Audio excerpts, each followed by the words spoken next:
Number 10's a big one for me because I wanted to reflect back on the previous episodes. And I've been very lucky to be joined by James. And James has been with me from the beginning as almost the perfect audience member because although he's not a manager yet, he wants to go on he started the process of wanting to become a manager and he's taken a lot out of it to date. So we want to jump back, find out a little bit about James, find out a little bit about why he wants to be a manager, and then just reflect back on the journey that we've been on together. So over to you, James. If you wouldn't mind introducing yourself, please, sir. Yes, my name's James Waymouth, and I am currently a installations supervisor slash installations for a kitchen company. And my journey into management has sort of been excelled from this podcast because it's shown me various ways of how to get into it, and it's took out a lot of the sort of self-doubt and everything that goes with trying to sort of get your foot in the door.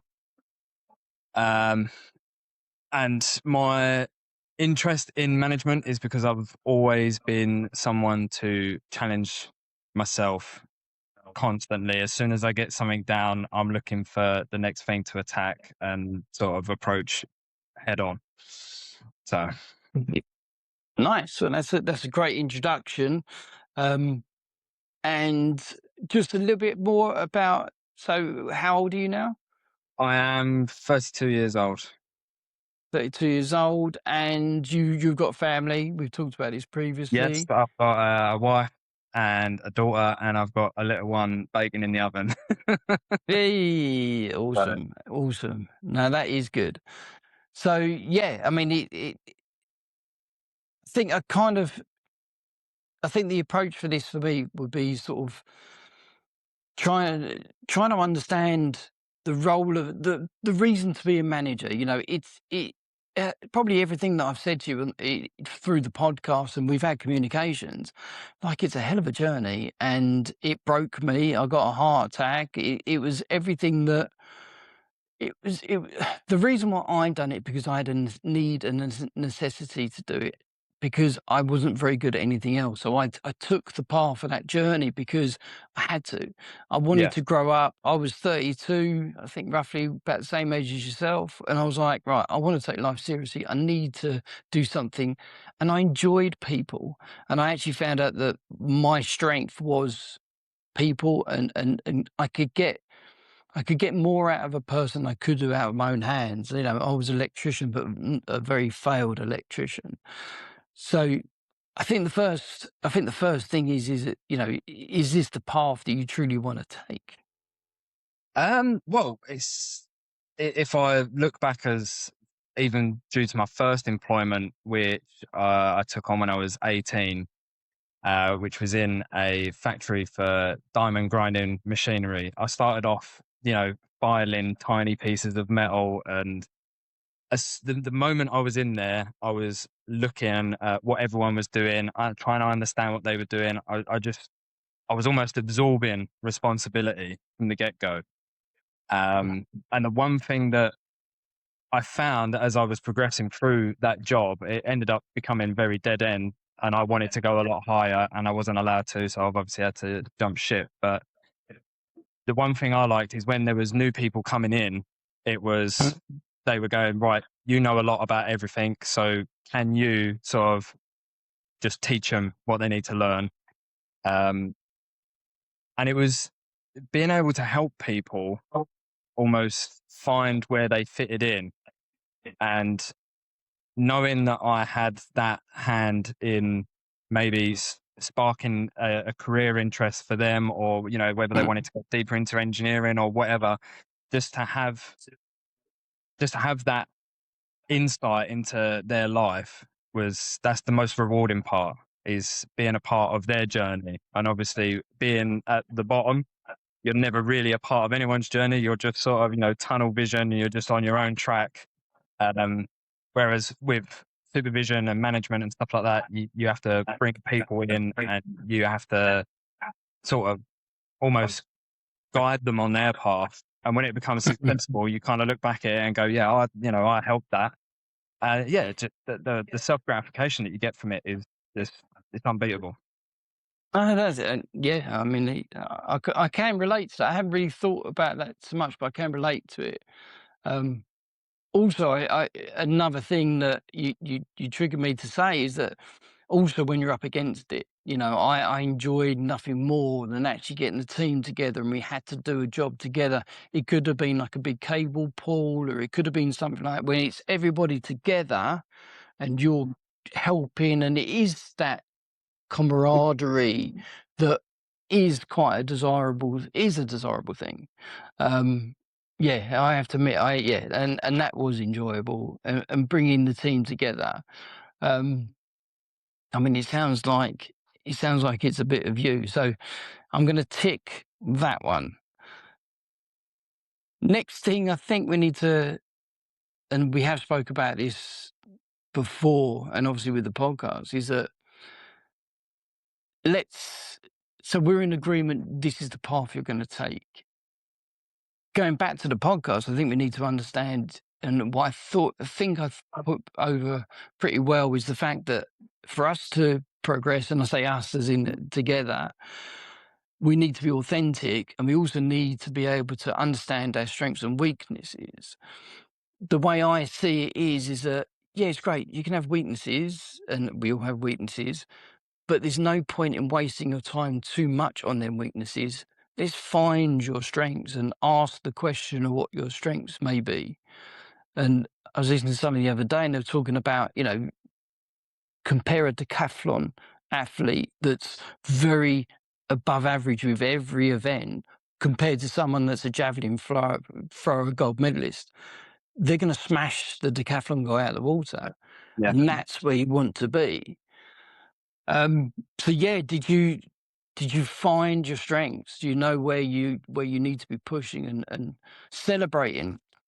Yeah, so I mean, given the job role that I've got currently, my biggest strength is problem solving because, as you know, in any form of construction, whether it's new builds, refurbs, anything like that, is whatever is on paper doesn't always correlate to what you're looking at, and you're always going to come across. I mean, there's so many people involved when it comes to architects, designers, QSs and everything. And once it gets down to my level, I'm looking at it and going, well, this doesn't work. So my problem solving, problem solving is one of my biggest strengths. Communication is another one as well. I mean, just how I see it on sites that I work on, and it's like Mm, people were scared to communicate to the site managers, or even if they've got like the building directors coming round, they're so scared to communicate with them. Whereas, they might approach me and go, how's everything going? I'm not necessarily afraid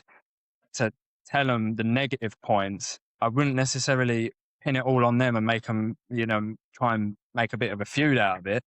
But I just mhm, say to them, well, there's a few things that you might want to look into, and then I would approach them about it. Whereas everyone else sort of seems a little bit scared, and then everything just gets swept under the carpet, and then people just complain about it, house after house after house after house. And you think to yourself, well, if you just approach, if just go at it and just find mm, out what they can do on their end, and if it resolves the issue, then you don't have to worry about that issue going forward because come the yeah. next task, it'll be a completely different issue. And what you don't want is you don't want it mounting up. So yeah, communication was another big strength.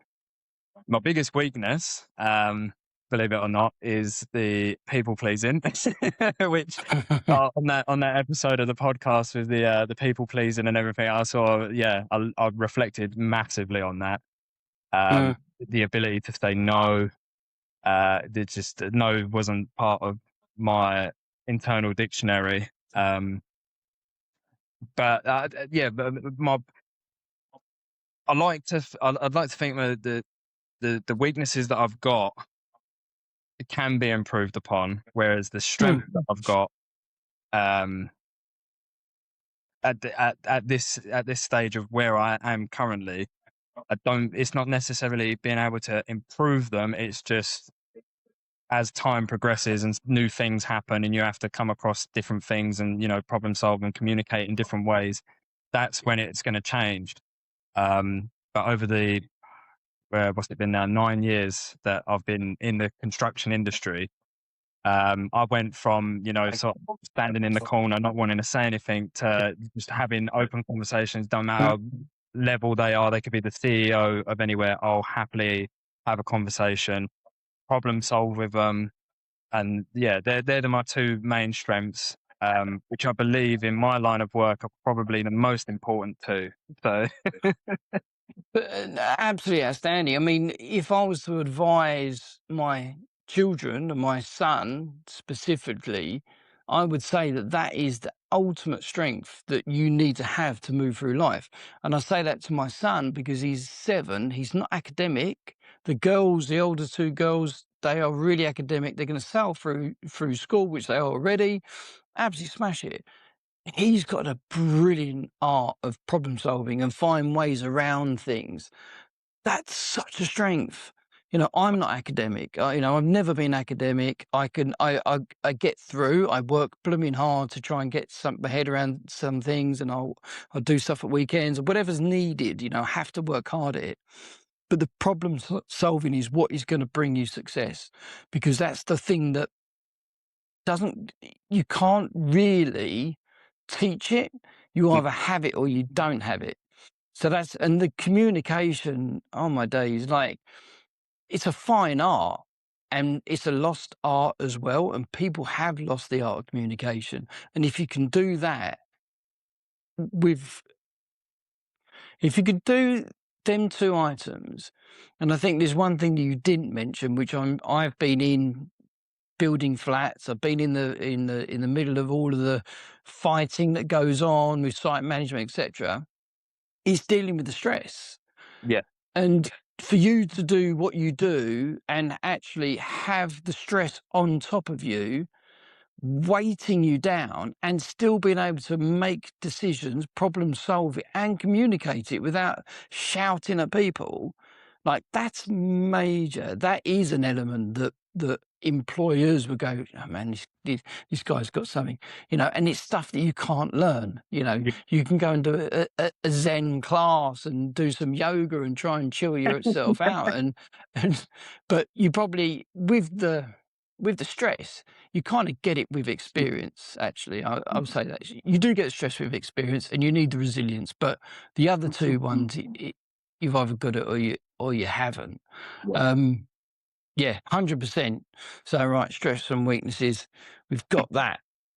I'm a people pleaser. I've sussed it out in recent times. I think my wife's actually a little bit happier now. The fact that I'm not just thinking what she wants me to say, and I'm saying that because I think that's what she wants to say, and I'm overthinking it, and da da da. And now I'm actually being myself and actually going like we spoke before about the curiosity to be disliked, courage courage to to be be, disliked. yeah, yeah. I'm still reading that. Yeah, it's a great. I mean, to be honest, yeah, it's a good book. I've done the audio book really because, again, time and sitting in the van for quite some time, you need it. But Yeah, that point that he made was the fact that you can't own someone else's thoughts. So why are you trying to? Worry yeah, about your thoughts. Be authentic to what you're saying to someone. Don't water it down to satisfy them. Just be yourself. Be yourself, say what you think, and then that's the authentic you. And yeah, how they deal with it is how they deal with it. And for a people pleaser like I was, and when I heard that, I was like, oh Christ. It was an epiphany moment for me. yeah, yeah. I mean, I mean, from the stress perspective, since I've sort of started reading that book, and I've had this sort of understanding of you, if you've got, I'll put it into some sort of context. You've got, say, I'm the supervisor, and you've got a subcontractor, and then you've got the site manager. Mhm. The subcontractor doesn't want to do something, and the site manager wants him to do that. You're never going to make both of them happy. You just have to choose what one you want to make happy based off of what one's possibly easier to upset, or what's better, just generically what's better to go with. So if the site agent's right, you'd side with him. If the subby was right, you would go with him. Because I feel like if you try and make both of them happy, the only person you're going to make unhappy is yourself. because you're just Yeah. taking all of that stress and pressure and you're loading it on yourself going, well, what can we do to make both of you happy, when it's just it's never going to happen. You're going to No. have to make someone unhappy. And it's just knowing constructively what one to go for at what point. I mean, it's totally situational. Until you're staring Mhm. them in the face, you don't know what one you want to, upset No. over the other one. No. Um, And it's not being scared to go against the one that kicks off the most, and I think yeah, that's a big problem. You know, "Oh, Bertie over there, oh, don't go near him or don't tell him what, he's gonna kick off." Well, he's doing something wrong, I'm gonna have to tell him, of course. and it's not again, it's not you owning his reaction. It's got nothing to do with you.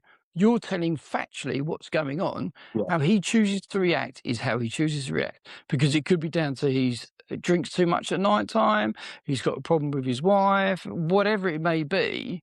Um, yeah, you don't own him. You don't own his thoughts. no, I think the word authenticity gets thrown around and everyone gets a bit, oh God, he's trying to be authentic. But I don't think it's more about you being authentic to other people. I think it's you being authentic to yourself. yeah, And I think asking them questions about strengths and weaknesses, and digging into who you are and what you're about, I think is really important, because I think that is, once you can answer them questions wholeheartedly, and you know, just for anyone that hasn't seen the previous episodes, we have got the 38 questions that, again, I put through ChatGPT. It gave me these questions. The questions worked. Fill it out, throw it back through ChatGPT, and ask it what kind of manager you are.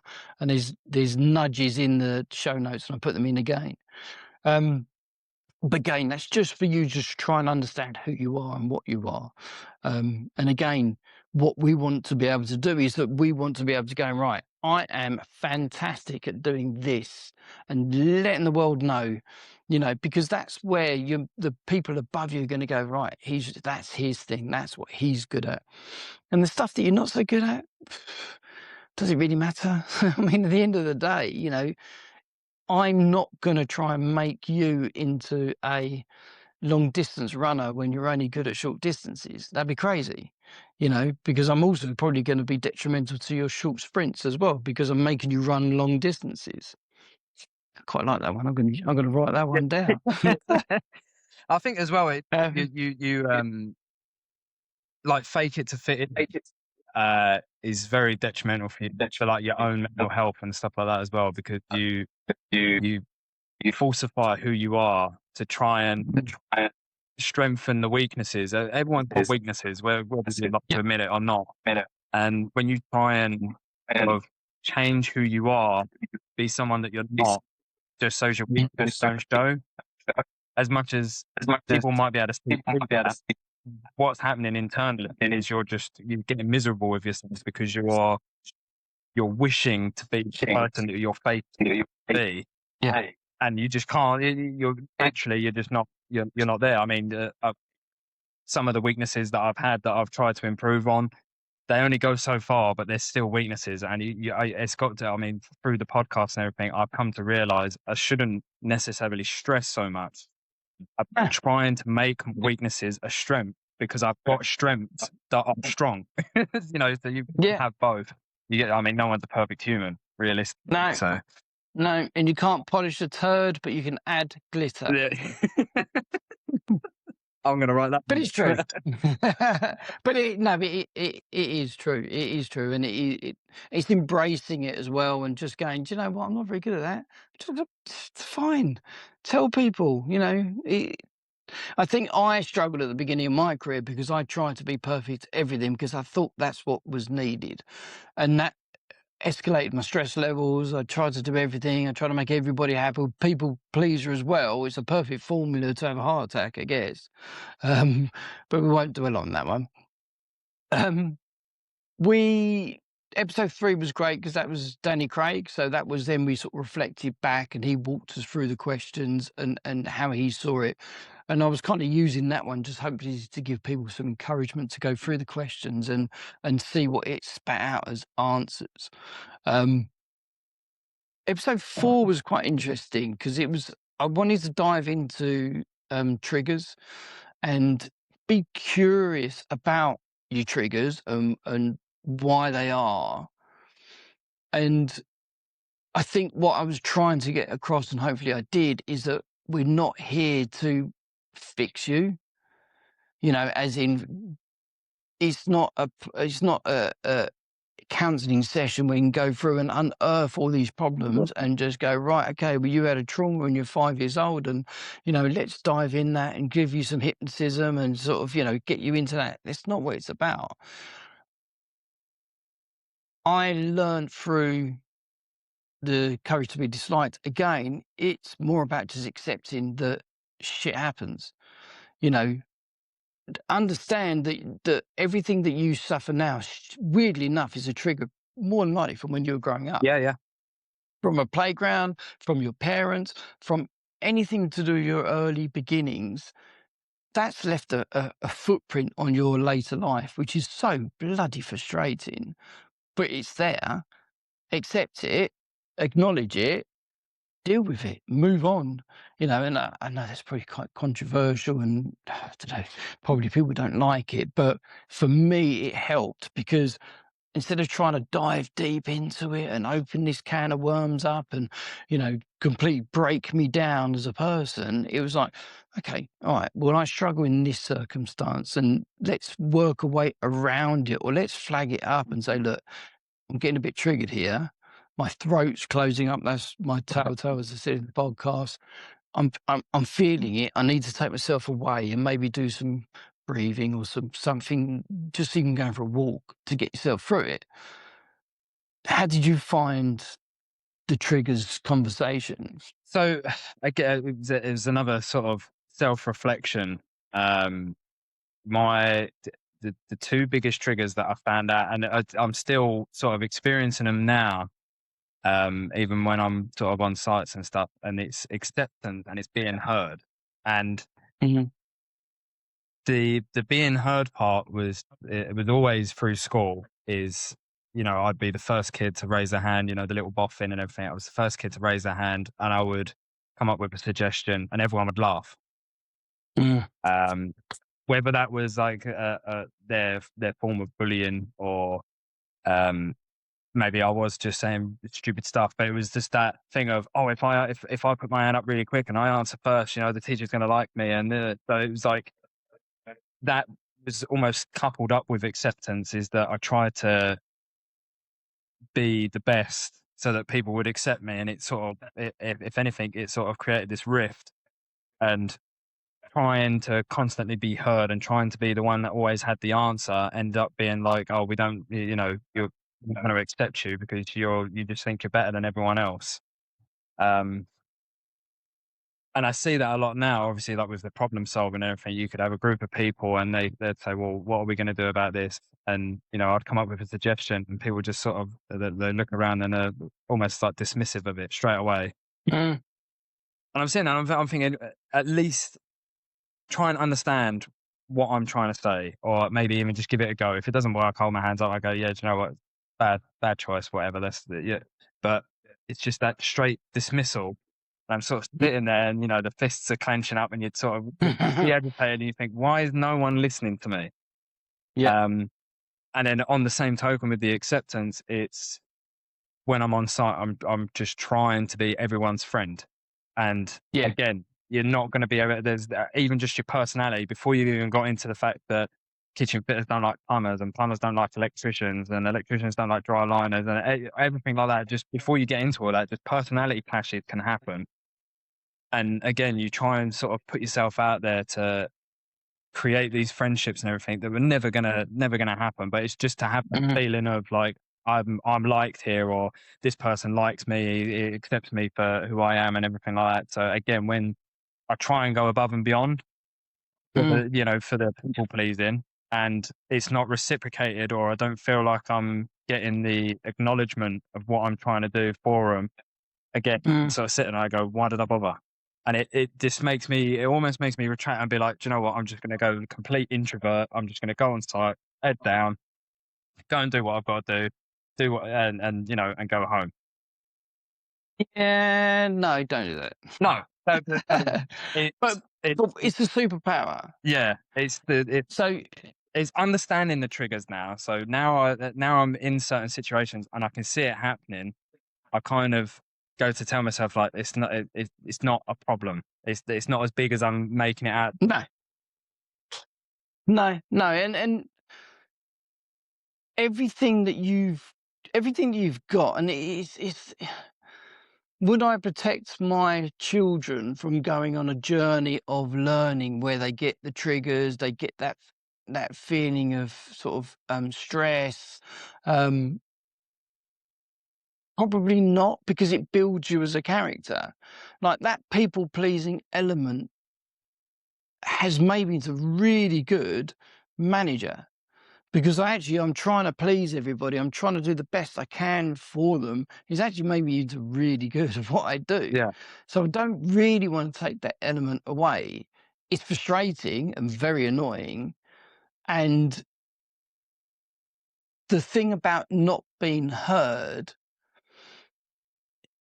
and it brings us nicely onto the recognizing good leadership, the next podcast, because you need to remember them people when you're in that position, because it's not the fact that it's not just you they're ignoring the people that are below them because they've got an ego, yeah, and they're choosing that thing. Oh, what are you talking about? You're just a fitter, or you're just this. What? You haven't got an opinion. And they are losing out on your opinion that could be saving them X amount of money, X amount of stress. And that is where you need to just remember that, isn't it? yeah. You know, just, yeah, that is for me.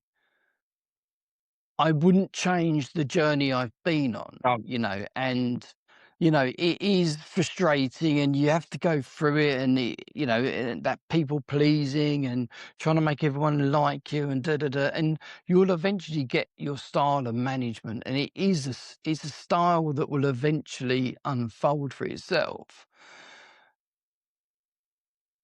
Can you read it out of a book? Probably not. no, You just have to live it. I went through the aggressive management stage. I watched people around me getting more movement out of everybody else. So I was like, "Well, I'm going to swear a lot more, and square up to people and do this and that, and pretending to be someone else." yeah, Didn't get nowhere. I just got more angry and a little bit more yeah, sweaty. you know, so that wasn't me. Going back to your foundations of why you want to be a manager is because you enjoy helping yeah, people, and that is your core. That's your core of your management journey, is that, and bringing that forward. And that episode about leadership, I wanted to bring that to everyone's attention, because there are great managers out there. You need to just keep your ears open and just see that good management style. But you can also learn some really bad stuff. And acknowledge it, and take a diary or a journal, and write down there your thoughts and feelings about it, and you know where how would I have handled that situation myself better, and make that comment, because management is a journey, and you're going to have ups and downs and learning curves left, right, and centre.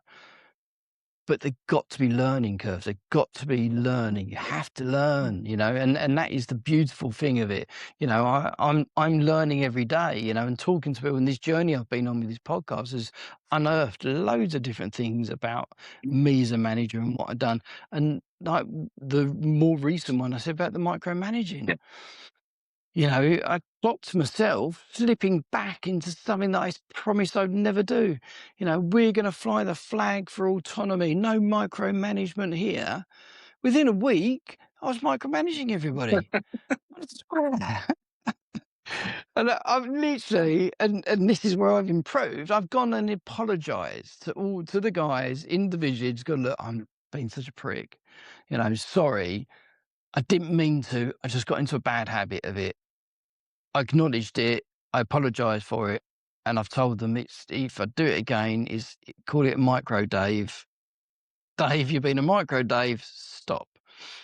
But that's progression, isn't it? And that is not saying I'm the end of my journey, but you can see the progression that you eventually get to a point where you can clock yourself doing things. You think, no, I'm being a The prick thing here. is, it's the part of the journey for you now is that you have the ability to self-reflect. So before it gets to a point where people are not calling you micro Dave, but they're sort of Mm. going, "Oh my god, look at it. You're catching it out before other people are," and then you're able to sort of like self-reflect, reassess what you're doing, and sort of rein it in the things that Mm. you're playing that you shouldn't be doing. And obviously, I'm trying to, before I even get into that role, I'm trying to take that on so that if I start off on the right foot and I don't really Mm. inherit any bad habits, then there isn't any bad habits, 10 years down the line that I've then got to try and break myself out of. So I'm trying to like get the best foundation possible.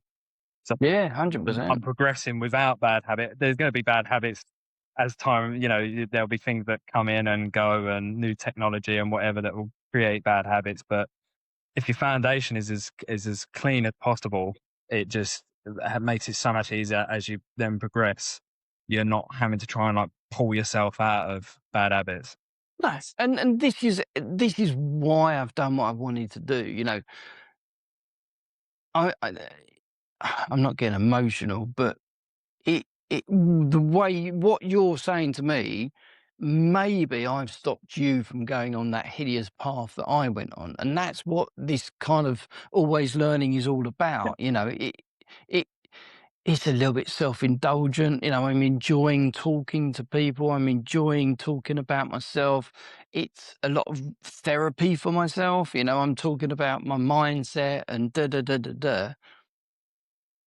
But if I wasn't being authentic, nobody would listen to me. If I'm not being true to myself and have a real purpose, and my purpose is to help people like yourself, and if I can show you there's support in there at the beginning, and you don't have to go down the same path, and just try and learn and build the foundation. Exactly what you're saying. It's, it's brilliant, isn't it? Yeah. And yeah, I'm happy.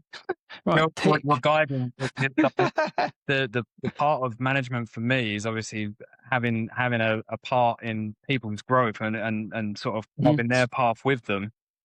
Yeah, yeah. And that's sort of what you're almost doing now to people that listen and listen in and everything is that they might be going, oh, do you know what? I'm going to do what Dave's doing, and you have that part in carving their journey, and you can sit back and go, I'm creating a load of mini Daves.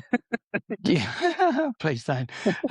But the beautiful thing that you've done, and this is, a little side note, is that you've been accepting and acceptance of the challenge.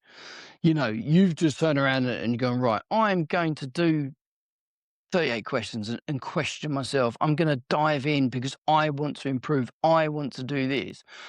And this is the frustrating thing about it, is that there's so many people that could benefit from this, and unfortunately, I, does it matter? A little bit frustrating, but if I can help you, and there's a few more along the way, and then you spread that out, hey, what the hey? We've done it. We're moving people in the right direction. Cool. Right. So I think we've done recognizing good leader, making the right culture. Now, I know that I don't want to dive too much into this one because you're currently working somewhere, and it could be a bit sensitive. So for this one, we're just going to look at, once you do get into a position, do you understand the relevance and prevalence of a good culture? And do you understand the fact that you can change it, even if it feels like it can't be changed? Um, I've understand it on a very minimal term, okay, because I haven't had much exposure to it. It's Mm. hard to, like a day in the life of a manager is just I don't know. So um, it could create the only thing I do understand is creating a good culture makes the manager's job easier, or Mm. easier to a degree of if you have this, like I think you said in the podcast about like this open door policy. I'm Mm, not necessarily a manager. I'm a manager, but I'm also a friend. You can come and tell me anything you need to tell me. Approach me about mm, anything. But and all that's doing is allowing people to come to you before it escalates way further than it needed to go, because it's been left buried under the carpet. And so I think having a culture in the sense of how the processes of the work, whatever company that you're in, mm, having the right framework instead of using this traditional hierarchy. You sort of everyone is the boss. You have mm. this almost like the round table, and you sit everyone down and you go, right, we Yeah. have a problem. What's the solution? And it doesn't matter what position they're in or who they are. Everyone will see that situation in a completely different light to what you see it. And just because you Mm, are the manager doesn't mean to say you have to make the decision. mm. Someone could come up with the idea and you go, you know what, we're going to try your idea. And if it doesn't work, Well, did then you can try something. And I think that's the culture I would want to go down, because it it's more open forum. And I think in the age of business, there's people that don't want to be shop callers, but mm. they could make some really cool, like they could with like really good shots. And they just don't want to be that kind of person. So yes, I think you've got the main principles of it. Um, Letting someone to come in and saying that they could come in and they could be my friend, um, that's not necessarily going to work, because at you're still that boss, Yes. and there is a very sort of fine line between. I mean, I genuinely care about all my guys, all of them. I care about their families. I care about their children. I care about them. I care for them, but I'm still the boss. There always has to be that there is still that hierarchy, and that decision making is always still yours. You get the ideas, but the actual decision will always be Yeah. yours. But it's that freedom of speaking out, feeling that you can turn around and go, Dave, uh, doesn't quite sit right. Something's not quite right with that decision, or you're going against something that you said in that other meeting, and I just thought I'd let you know it just doesn't. Something's quite not quite right, or whatever it may be.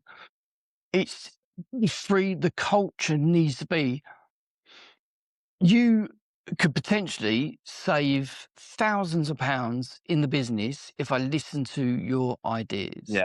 I don't necessarily need to take them in, but I need to give you that freedom of going for it and coming up with an idea. I need to give you the freedom to make mistakes.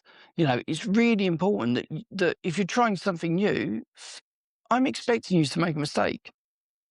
It's just part and parcel of it, and if you're too scared to make a mistake, you're then gonna hide things. Yeah. You're gonna put things behind and go, "Yeah, I'm not telling anyone." Stash it under the carpet. And then the ironic thing is that you will then make that same mistake again because you haven't adjusted or owned up to it and learned by it. Yeah. And that happens a lot with bad culture within companies. Um, we do, and it's still growing at the moment, but we do check-in Fridays, check-in and catch-up Fridays. It doesn't roll off the tongue yet, and they all laugh at me because I don't quite know how exactly it's going to eventually unfold. But we have a teams meeting. I think I said to you before, and basically everybody comes in and we go around the table and just check in. Are you all right? Is anything's happened this week and it's an emotional thing, as in I'm worried about your emotions, as in, did you get angry? Did something embarrass you? Did you have something that was funny? Whatever it may be, are you anxious about something? It's important for us as a collective to hear that. And me and Danny are talking quite freely because we're very comfortable with each other. He's my nephew. We were okay. The rest of the guys are getting involved, but you can tell they're not quite as open as they Yeah. will be. But we're building the culture, and with that means that they've got potentially an opportunity. If something does come up, they can then go and speak to them quietly because they know that we're listening. We're open for it. We also give everybody a support manager. And that actually can be someone that's actually in the hierarchy below you. It doesn't matter. Yeah. Someone could be quite a few runs down and be my support manager. And basically what it means is that they just check in with me to make sure I'm okay. And I've got someone to turn to and just go, oh, just talk through whatever it may be. And that's a culture where everybody's open for conversation about what's going on. Is there any problems? And it will naturally just be everybody's in it together, and that's what I class as a good culture.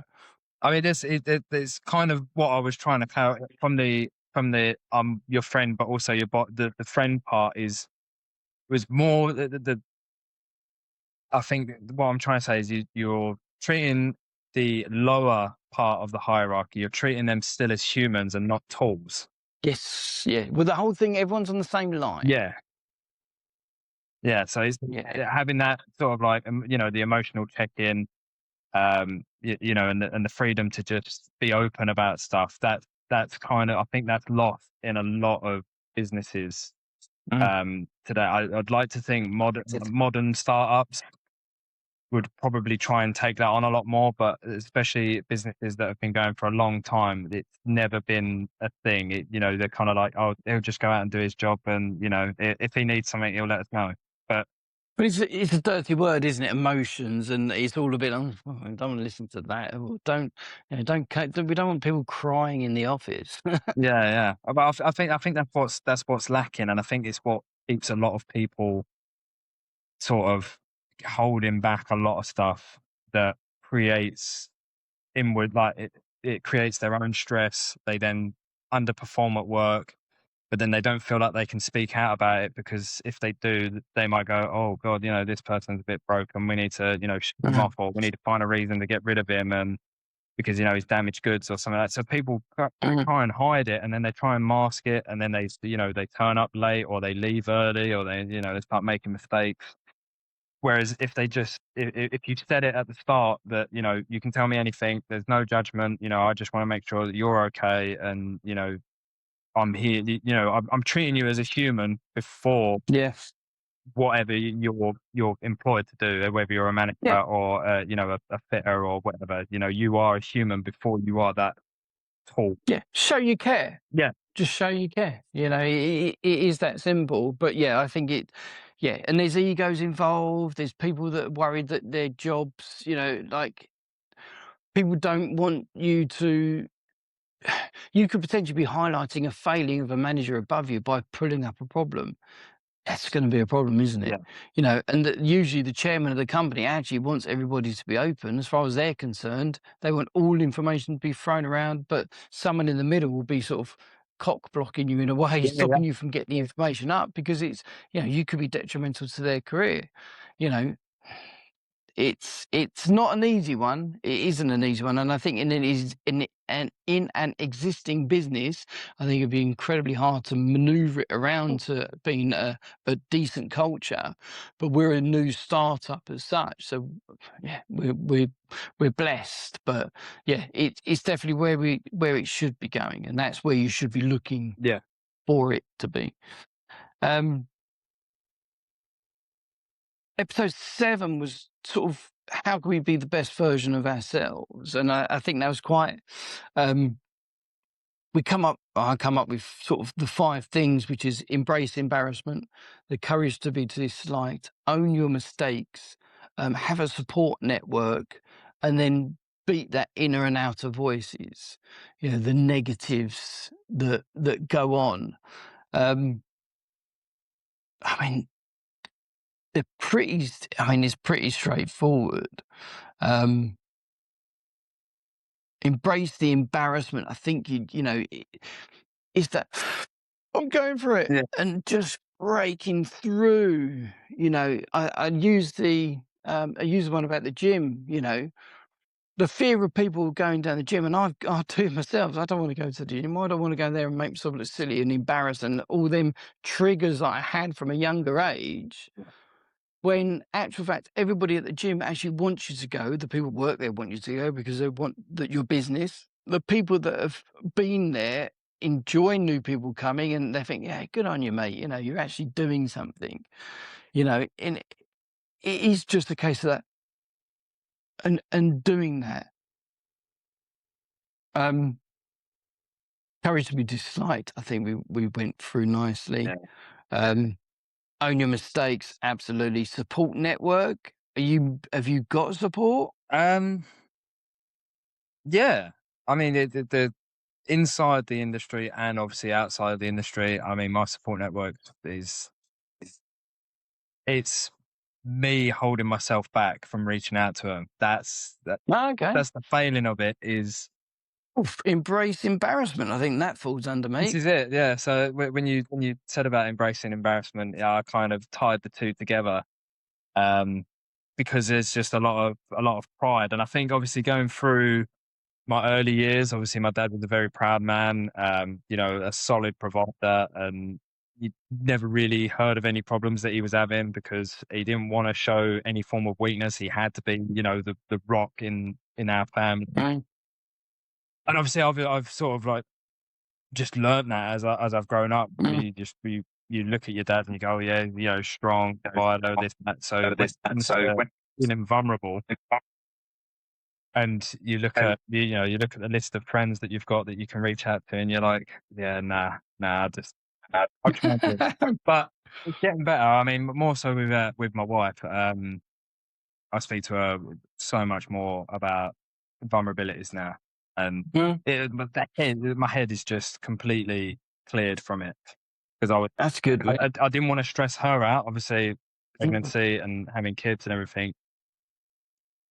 trying to hold on to too much of my vulnerabilities was damaging me to the point it was then obviously damaging our relationship and obviously our family lives and everything. So being more open with her, she can understand mm. why I am like I am sometimes, and then she obviously sees things from a completely different perspective Yeah, 100%. and just clears it for me. And I just sort of sit there and go, oh yeah, that's a bit nice. But yeah, a lot of my support network is very like it almost gets to breaking point. Then I have to speak, and I'm actively working on that. Oh, mate, I mean, the fact you're talking to your missus in depth about it that's a huge thing. That is huge. Um, and the rest of it will come. Absolutely. And again, you're only on the start of your journey, and you're clearly progressing so well. Um, it's really good, and I assume that then lends itself into the inner and outer voices, and battling them bad boys. Yes, I mean, from as long as I can remember, there's always been the devil and the angel on the shoulder. One says, "Oh, you should do it," and the other's like, "Nah, don't do it, don't do it." And I always start with the, "Don't do it." Mm, I always held myself back, because whether or not you want to call it a quirk or something quite negative, I'm a perfectionist. And mm, in my early years, because everything had to be perfect, the speed was just really slow. And over the years, I've learned that there's certain things that can't be perfect. You have to just deal with what you've got. If yeah. you're given a certain time frame to do something, why don't you sort of merge the two and get a very good result in the time allotted if there's literally like no room for movement, rather than being perfect and being like, you know what, I only got half of it done. I'm ever so sorry. And then Mm, and the perfectionism was always, the angel was going, no, it needs to be perfect. And the devil was going, come on, you got to speed up, you got to speed up. And it got to a point where, you just wanted to wrestle with him. mm. Mm. But I'm still sort of finding the balance. Um, But you know what the perfectionist comes from, don't you? yeah, It's the people pleaser. yeah. But it is, and that is it. It's not the fact you're not a perfectionist, is that you trying to do perfect for somebody else, For you know, yeah, for the acceptance, and yeah, it's just 100%. full circle loop in it. So And the inner and outer voices, again, that's the embrace the embarrassment. Because the one that's saying, "You can't do it, you can't do it," it's that you need to go and listen to the angel, and it's the embracing that embarrassment and going, "Fuck yeah, off, I can do this." You know, it is all interlinked, but yeah, there's no such thing as a perfectionist. It's a people pleaser, yeah, and that is unfortunately I suffered from it, and I've got better at it, but yeah, it's a bit of a curse, but it's just understanding it really. yeah, and just knowing that not everything could be perfect, and if you chase No, perfection, you're gonna upset yourself, upset everyone else behind you, that's behind you, and yeah, just a bit disappointed. No, it does, because you'll never get there. yeah, You'll never get to the, and it's a horrible thing to strive for, because you'll never enjoy anything that you're doing and done. But yeah, that's you need to work on that. Um, good and bad stresses. With Mike Longthorne, I really enjoyed that yeah, podcast with him. Um, I mean, it was a lot of discussions about myself and the heart attack and everything like that. But we did unearth quite a few little gems for me personally. And it I got out of it was I embracing stress, and actually it's a good thing. And I actually really, as I said in the podcast, I got to a point where I didn't have any stress. And I was bored, yeah, being highly strung for most of my life and stressed about everyday events, to actually go, "Oh, I feel really chilled." I was like, "It doesn't feel right. No, I need some excitement. I enjoy the stress," and I think that's where, again, I think I said in the podcast, people will try and fight off bad stress, thinking it's a negative. Well, no, and trying to fight it off and go, "Oh, I really hate stress and I'm stressed," you're building up a bigger problem. yeah, Em Sometimes you can just embrace it. I mean, it shows that obviously what you were discussing earlier about your career, that you do deal with stress well, um, as long as you don't leave it internal, and you do let it out. yeah, yeah. Um, I see stress as motivation.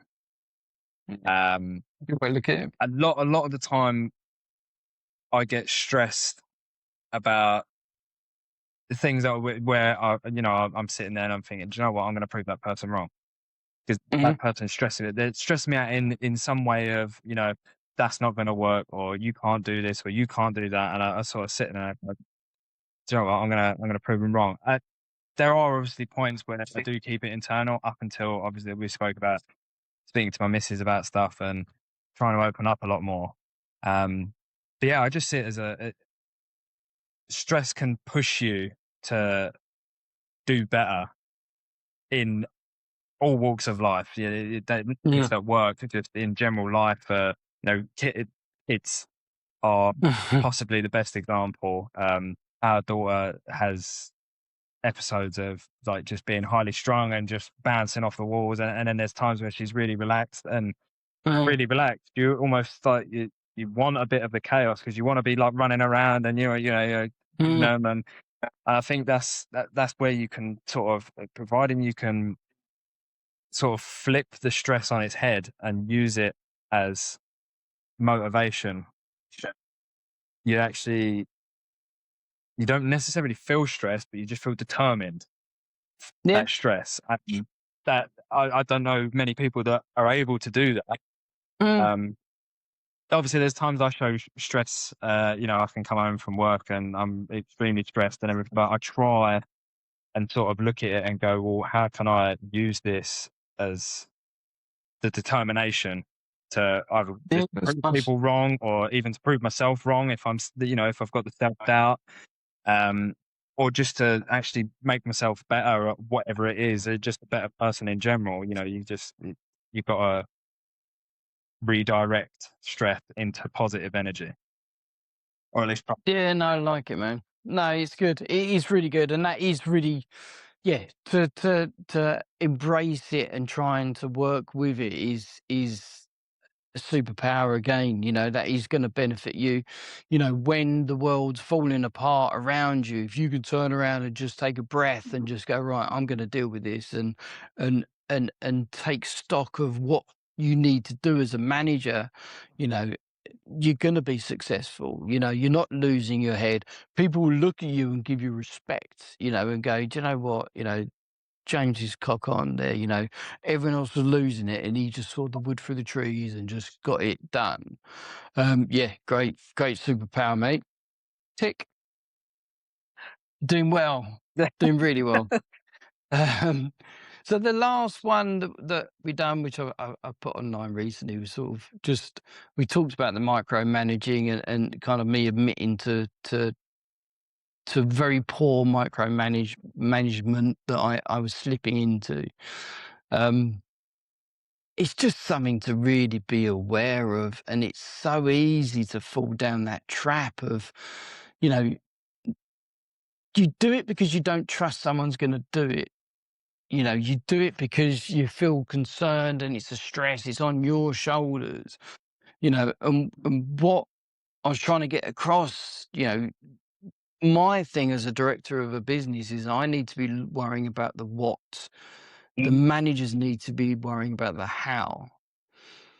And that's it. And me changing my thoughts on that, actually, I've managed to take a step back now because I'm the one that needs to be bringing in the business. I'm the one that needs to be improving the systems, asking the questions that need to be answered, you know, or finding what the questions are and let someone else answer is probably better terminology. It could be that you end up working for someone and they are giving they're above you and they're doing the what and the how, like what I was. And it is something that you potentially you could turn around and go, yeah, maybe you know, I'll deal with the how. You just tell me what you need, you know, and they'll go, oh, thank God for that. Yeah, They may not, and they may be controlling, and they may think, you know, I can do it myself, and how dare you, and da da da da da. But more for them, you know, it is micromanagement is a curse, you know, and everybody slips into it. And like I had done and acknowledged, I went down that same slippery path as well, and I needed to take stock. But yeah, micromanagement isn't good. yeah. I think just in sort of my experience alone, um, it definitely feels like it's a trust thing, but at the same time, it's if they don't know what's going on, it's like crippling for the Mm, managers. I don't know if it's in particular that managers feel like they need to know everything, and rather than just knowing the result of mm, something. A bit like there's certain managers out there that might not necessarily know how to do a specific job within the company that they work for, you know, whether that's the physical job or the admin job or anything like that, but yet they have to tell them how they want the job done. mm, Whether they believe that's because it's the most cost effective or it's the most time efficient or it's just what suits the, you know, the company's structure or, you know, their process of work or anything like that, but not allowing the people that are actually doing the job to just deal with it.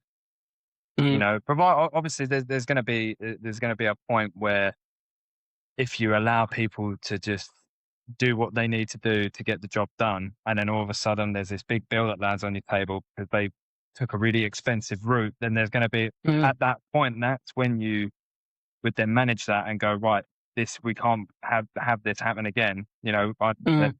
but it's you're not giving the people the chance to actually do their job because Yeah. if you're trying to do their job for them, you're just sort of going, I want you to do it this way, and that's final, and not allowing that person to do it how they want to do it. Because Mm, how I see it is that you employ these people for the purpose of they know what they're doing. So then if you're employing them because they know what they're doing and they can do the job, why are you then sort of trying to make your own way of doing it and make it and almost forcing them to do it the way that you want to do it when it's wrong. I mean, if you don't know what you're doing, just don't Yeah. don't get involved.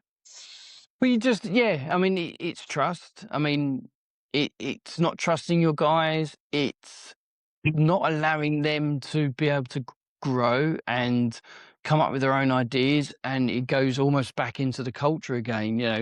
If I micromanage people and clip their wings and don't allow them to use their initiative and do how they want to see doing it, they might come up with loads of better things than what I would do. But I'm not going to see that if I don't allow them to grow, and we won't allow them to grow if I'm micromanaging them every second. And what it is that they'll end up not making decisions because they'll turn to you, go, well, or it will make them freeze because they're too scared to make a decision because they're trying to second guess what decision or what answer you would give. So you end up everything just stops, and you stop that because you've micromanaged your team to the point that they're frozen with fear. Yeah, and I think the other big thing with, especially if there's one person micromanaging the whole company, is the bottlenecking when it comes Mm, to whether or not you have to get something authorized or someone has to basically, you can't do anything until that person says, yes, you go ahead and do that. mm, If you've got the whole company feeding all of them decisions to one person, it's how long you sort of wait for a decision to come through, whether or not yours, there's hundreds and hundreds of emails waiting for approval, and you're at the bottom of the list, and you're sort of, and then mm, having to make phone calls, you're pushing people, and it just creates so much tension mm, in the whole workforce because everyone's waiting for the same answer, and it all funnels back to the one person that's just mm. trying to, like you say, trying to micromanage everything, and it just causes problems. Well, also, from a business perspective, what's to say if they get ill Yeah, exactly. or something's to happen with them? Everyone's going to be like, "Oh, I don't know what to do." They've lost their natural ability to make Yeah. decisions. So it's cursed. So yeah, I mean, it's something to be aware of. And like what I've done in admitted to the world is that I slipped into it again, but I managed to pull myself around and acknowledge that I was going down that going down that route again. Um, the last couple of things I've got is boundaries. Um, I never really set my boundaries out when I was a young manager because I didn't really know what my boundaries were. I was willing to do everything and anything. And I think people exploited that. I think I kind of left myself a little bit wide open to be exploited. Um, and I encourage people that are learning their path to set out with their boundaries, set out what won't they cross, where's their line, where's their moral compass at with certain decisions, and let it be known, and you'll get much more respect. And I was said in the podcast, if you say no to one person because they're pushing your moral compass or your boundaries, they'll get pissed off. They'll go, oh, bloody hell, blah, blah, blah. But you'll then gain respect from two other people that will come to you with something else. You know, it's easier said than done. I'm not saying it's not hard. I'm not saying it's not easy, but trying to work out what your boundaries are is almost like a little side trail, Yeah, yeah. but important. I think if I hadn't have listened to the podcast, The podcast ended up in in a run, run. I possibly I been that person. that person We said on the top of the the working weekend, working weekend outside of outside of more probably that then pulls back to the was phase. Then then to do to do yeah. um. Um There's obviously a time and there's obviously a time for for stepping outside of that, you know, whether the emergency or you know, like investing drastically within the company, the things you have to take into account to step outside of the boundaries. But yeah, I think setting the boundaries is more important, not necessarily just for yourself to not get exploited, but it's just Mm, suppose that your employers or the the people that you work with can understand. You know, this is quite clear. We're not even going to ask him. mm, No, the answer's no. And it's stop yeah. if they don't ask you to do something outside of your boundary, there's Mm, less chance of you personally, if you've got the people pleasing trait, there's less chance of you going, yeah, do you know what? For this once, I'll just do it. You know, because yeah. if you don't get asked, you won't offer. It's just it's up Yeah. to that point. Someone goes, I really need your help, and you go, oh, you know what? I'll do it this one, and then that's it. You break it, and it's so. It's, I think setting that boundary is just good for all round. It's just so people know where you stand and you know where everyone else stands with it.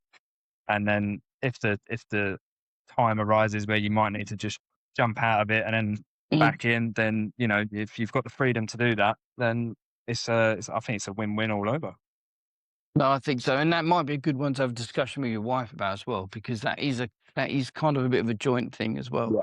and because they'll know you probably more than what you know yourself. Oh, definitely. So yeah, she'll probably be able to help you with that one. The final one, and that was just something that I threw in, and it was. I looked at it as in a part of potentially shining in front of other people to show that you are a little bit different to everybody else. And that was to question the norm. And what I was trying to get across is that, you know, everything that we've done in the last 10 podcasts, and we've discussed, and we've got to the journey, we've got to the point where, you know, I know who I am. I know what I want to do. I know where I want to go. How the fuck am I going to get there? Yeah. You know, and it's that point where how do you start shining? How do you start going over and above to show people what you are without, you need to have some sort of something behind. You can't just walk up to your boss and go, I'm ready to be a manager now. To be honest, I think I did do that, but that's another kind of story. They were desperate. But it is that point that, you know, at some point you're going to have to put yourself out there, but it'll be good to have something that you've got to back it up, that Yeah. they've just gone, you know, he's got something there, or you know, he's done this and I think he's shining. And that questioning the norm, again, what I meant by that was actually to sort of, in your normal day job, here you're in, just question, why are we doing it this way? Because a lot of the time, and I bet your bottom dollar in 99% of the things that goes on in every single business, no one really knows why you do it that way. Yeah. It was just inherited by somebody else that was in the company 25 years ago. And no one's actually turned around and said, do you know what? If you tweak that, pull that lever down there, do this thing here, do that then there, we're going to save half an hour a day per man per job, Yeah.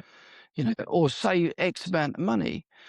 And what hopefully, if people take this on board, and it's just taking an opportunity to take a notepad and just sort of questioning the norm. What do we do? What could I improve? How could I shine in front of my bosses? And go away, problem solve it, find a solution, get something on a spreadsheet, pick the bones out of it, show workings out, show where it could benefit everybody, and especially your direct manager, who's obviously wants to shine in front of the CEO Yeah. or wherever it may be, you know. And I think that's my top tip, really. I mean, it's all beneficial, but at some point you now got to start showing people what you can do, because they're not going to want to look at your journal and go, I think you're a good leader, and allow you to kiss their ass. Yeah. Yeah. Like, you've got to have proof in the pudding. Yeah, I mean, I always try, especially in my line of work now.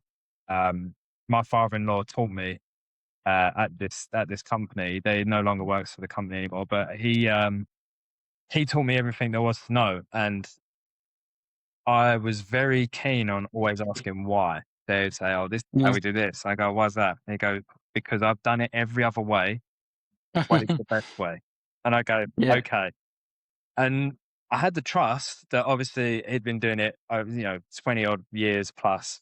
And I thought to myself, he's probably done it the way I'm thinking, and it never worked. Mm, So he's found the best way. And obviously, mm, 8 years ago. And since then, I don't think there is anything that I do that I did how he did it. Because over time, I'm constantly doing something and I'm thinking, do you know what? This just takes too much time. There's got to be a quick way of doing this. yeah, man. And whether it's measuring stuff, using templates and then actually measuring and going, do you know what? This measurement's exactly the same. I don't need to bother with Mm, this template. I can just do this, straight off the dome. Memorizing measurements, that sort of, it gets to a point where you create new ways of doing stuff. And even to a point now, if an apprentice was to come in, I would show him how I do it. And then obviously in mm, 10 years' time, he might go, I don't know, yeah. James has been doing it all this time like this. There's, and I think that's a good thing of, there's no, what's the word I'm looking for? There's no like innovation of techniques or skills or anything like that if you're not trying to constantly improve on what's Mm, been done in the past. Brains are constantly evolving and people are coming up with, loads of fancy stuff over the years. That, yeah, like you say, you shouldn't be doing something that someone did 25 years ago and be like, oh, this is just the way we do it. You should mm, always be trying to encourage innovative ideas or mm, if that's introducing more digital frameworks to an office company mm, that are still using like Excel spreadsheet. There could be other things out there that could use, but they're so scared to use it because it's like, well, no, this is just how we do it, and they don't mm, understand how much it can save time, save money, increase efficiency. You might not need as big of a workforce, or the workforce might be able to have twice as much of the work, which means you can take twice as much work and double the profits. Yeah, mm, but not questioning it and just doing it because that's how you've been told to do it, or I think that's what creates these dead end companies that get to a point and they just stop. And mm, then these new companies come in, they're innovating, they're using new frameworks and everything, and they're just going up and up, going up and up. And the company at the bottom, how comes they're doing so good? And you guys, you say, well, you're doing, look what they're doing, completely different. yeah. Yeah, no, that is the way of the world, and that is the way of progression. Human beings naturally always try and better. Oh, That's just it. That's in our DNA. We always look at bettering ourselves. That is just what we do. And if you can not monetize it, but if you can look at a way that you can show people, and if they then still don't listen, and you've blatantly given them something that they could develop and move on with, then maybe you need to ask another question. Mate, that was brilliant. That was such a good yeah, conversation. I really, really enjoyed it. You allowed me to reflect back on the last ten episodes, yeah. and it was, yeah, it was exactly where I would like to it have been. And the journey you are on is Oh, amazing, really. You're such a solid individual that's just got so much going for you. Um, Nothing's going to stop you, pal. If I'm honest with you, only yourself. And you just need to just fucking suck it up, pal, and just do what you got to do. that's it. But that's the best advice I can give. Everything that I've given everything that I've got, and you've ticked everything that I can give you, and you understand it. You've got the reason to develop yourself. You've got everything. Everything's there. The foundations are there. The thought about how to become a manager once you're in there is there. You're very, very emotionally aware of yourself. Um,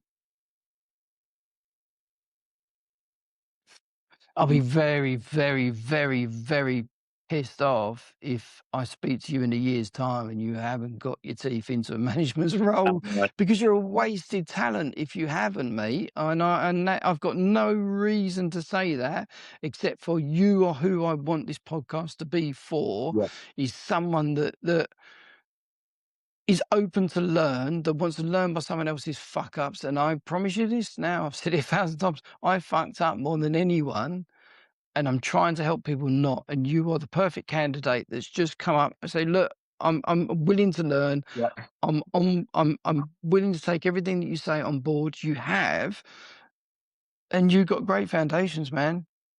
Just down to you. Yeah. If it wasn't for the podcast, I think I would be, obviously I wouldn't be sitting here on this, but I'd be sitting there still thinking to myself, have I got it in me? Like, do I even know what I'm going to do?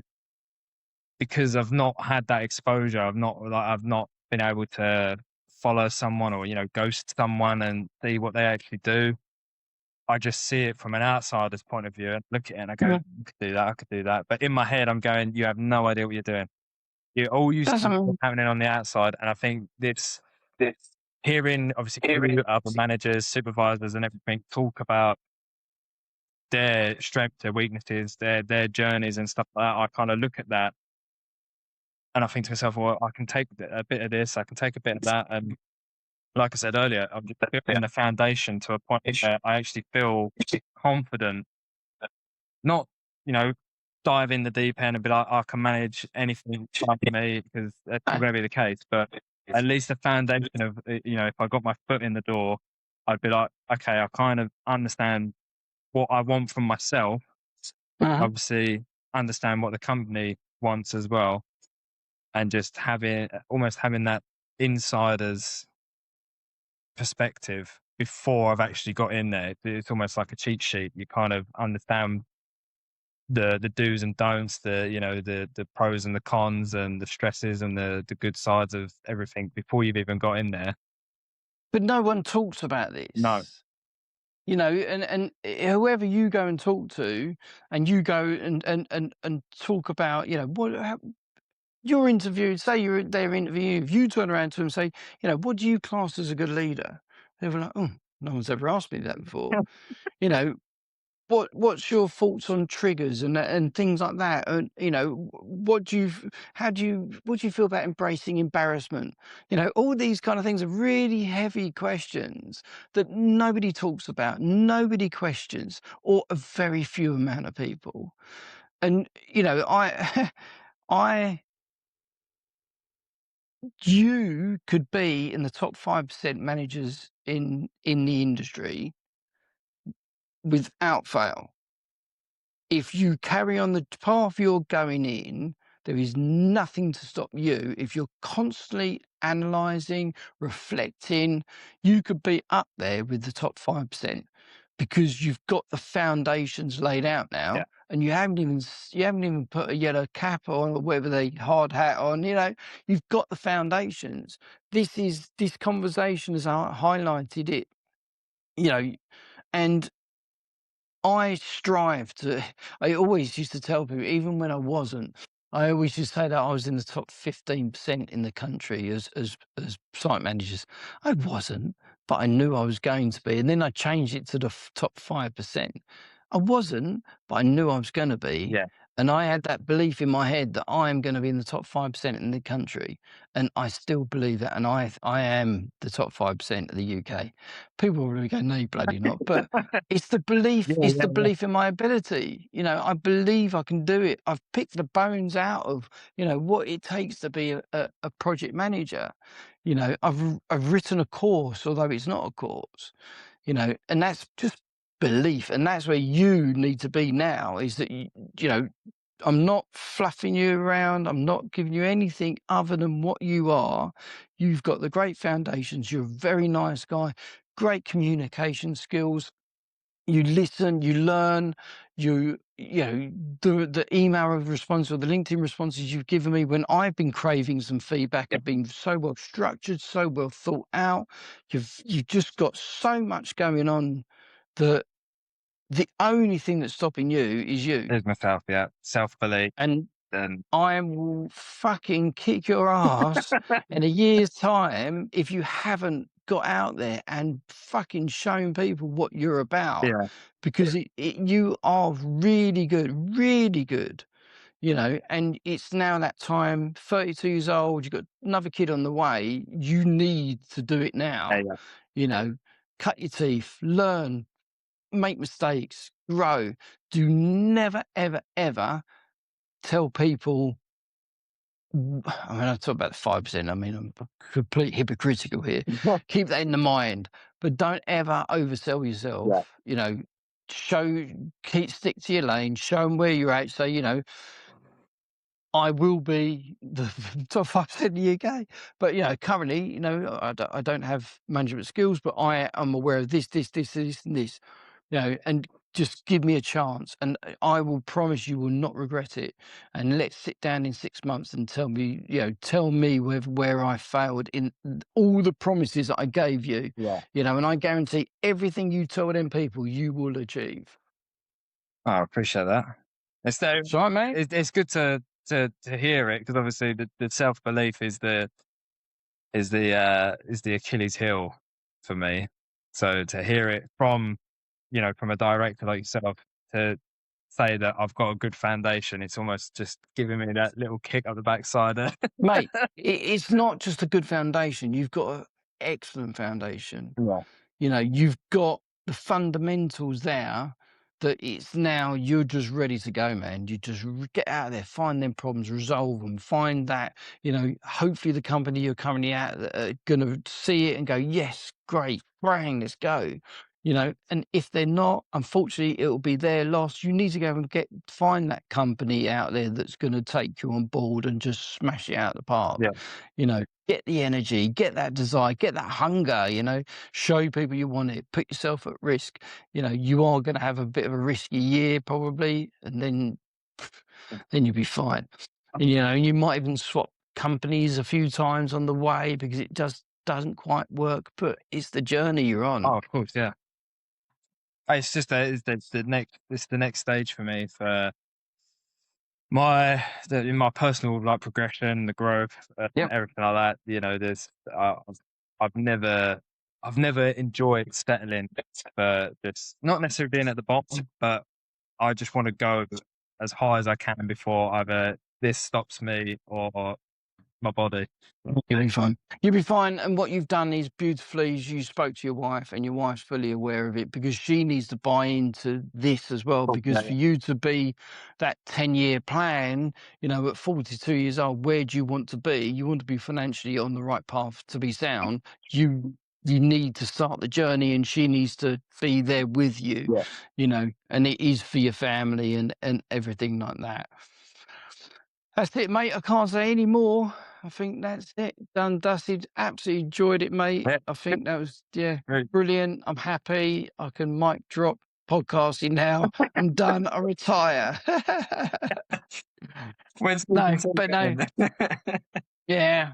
But yeah, I might have another few podcasts in this yet. But no, I absolutely appreciate it. I think it's been golden, and yeah, don't be a stranger, my friend. No, Be in touch, and thank you for yeah, the 10 episodes is, you know, completely opened my my brain to a completely different world. So I appreciate that. welcome on the journey, Yeah. and yeah, love to your family, mate. They are the most And you. important things. All right, All right then. take it easy, buddy. Cheers, mate. Thank you. Bye. All right, bye.